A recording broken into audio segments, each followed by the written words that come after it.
नूर साहब, बहुत ही इस क्वेश्चन में मतलब कि कोई द्वेष या फिर कह लीजिए उन्माद की स्थिति नहीं हो सकती है, क्योंकि मैं यही पूछ रहा हूं, क्या राम से बैर किसी दूसरे धर्म विशेष को हो सकता है क्या? क्योंकि आप एक धर्म विशेष को रिप्रेजेंट कर रहे हैं, इस्लामिक स्कॉलर, इसलिए पूछ रहा हूं, क्या राम से द्वेष है क्या? सवाल ही नहीं होता। हमारे यहाँ किसी भी आलिम, किसी मौलवी, किसी खानका के किसी जिम्मेदार ने, किसी इस्लामी संगठन के किसी जिम्मेदार ने अगर श्री राम पर या श्री कृष्ण पर या किसी भी मजहब के रहनुमाओं के खिलाफ कुछ भी बोला हो तो आप ईमानदारी के साथ दिखाइए। हमारे यहाँ कोई इस तरीके की बात करने वाला नहीं है, जबकि हमारे खिलाफ रोज बोला जाता है। गिरिराज सिंह से लेकर के यति नरसिंहानंद, संजय निषाद से लेकर के और अशोक चौहान के तक इस्लाम और मुसलमानों के खिलाफ रोज बोलते हैं।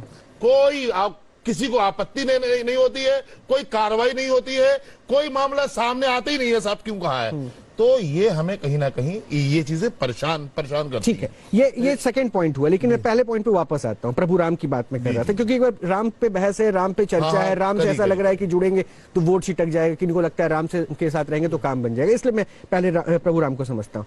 प्रभु राम से कोई तकलीफ नहीं, आपने कह दिया, तकलीफ सवाल ही नहीं होता। संघर्ष की पूरी कहानी आप भी जानते हैं, बिल्कुल। शहादत आपने फिर भी उस इमारत को बताया, वो सबने देखा, सबने सुना, सब कुछ ठीक है, लेकिन आज मंदिर बन रहा है, जिस उल्लास के साथ सनातनी देख रहे हैं, क्या ये उत्साह, ये उमंग, ये उल्लास आप भी महसूस कर पा रहे हैं? देखिए, वो एक समाज की आस्था है और हम उस आस्था की कद्र करते हैं। ठीक है, वो उनकी आस्था है, वो अपनी आस्था के साथ वहां पर जाएं। ये जिसमें राजनीति हो रही है, सियासत हो रही है, हमने विधायक और सांसद देखा है, सियासी पार्टियों को सुना भी है, देखा भी है, और किए गए सरकार गिराने के लिए, सरकार बनाने के लिए बहुत सारे मामले ऐसे हमारे सामने आते रहे। लेकिन हमने ये पहली बार देखा है कि कोई किसी आस्था को हाईजैक मतलब किया गया है। कौन कर रहा है सर? इस पे भी क्लियर, भारतीय जनता पार्टी। अच्छा, क्यों कर रही है, कैसे कर रही है?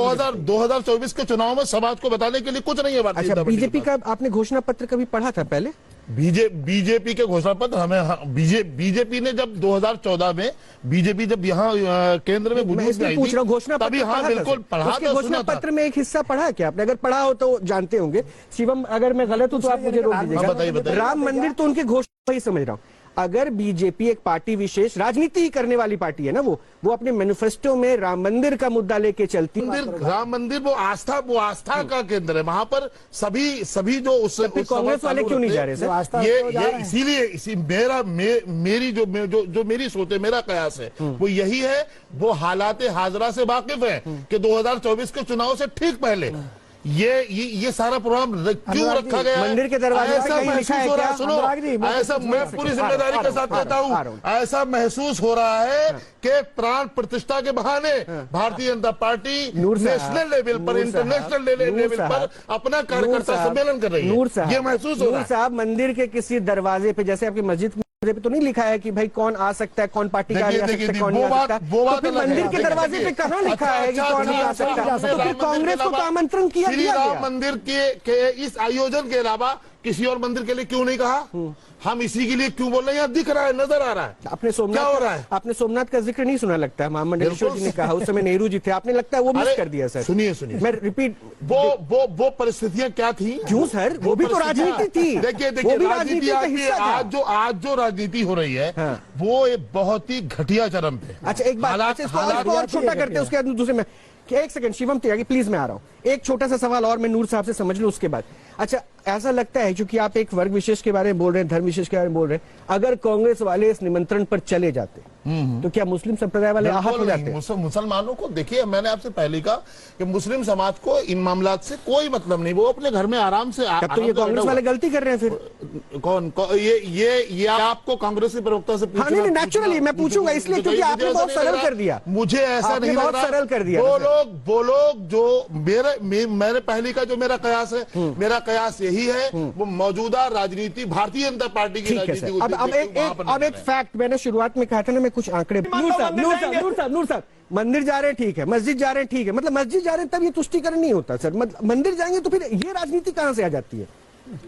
देखिए, ये सारी हवाई बातें कर रहे हैं। कौन कर रहे हैं? बीजेपी वाले या कांग्रेस वाले? बीजेपी वाले। अच्छा, कांग्रेस वाले भी तो कह रहे हैं। इन्होंने साफ लफ्जों में भी एक बात कही कि कामकाज हमारे काज मतलब उसका इन्होंने इनडायरेक्ट ये कहा कि उसका फायदा हम ही लेंगे। तो इन्होंने यहाँ अब हम अगर ये बात अगर बोलते तो आप हमें भी अभी आप पकड़ लेते। नूर साहब, मतलब मस्जिद जाने वाले, मस्जिद में सफेद टोपी लगाए जाने वाले फायदा वो ले लेते हैं। अपमान कर दिया बोलते हैं। मुझे 10 सेकंड आप बताइए हाँ, ये जो राम मंदिर बन रहा है ये सुप्रीम कोर्ट ने दी है ना इजाजत, या भारतीय जनता पार्टी ने दी है, या भारतीय जनता पार्टी का काज क्या है इसमें भाई बताएंगे आप? तो सर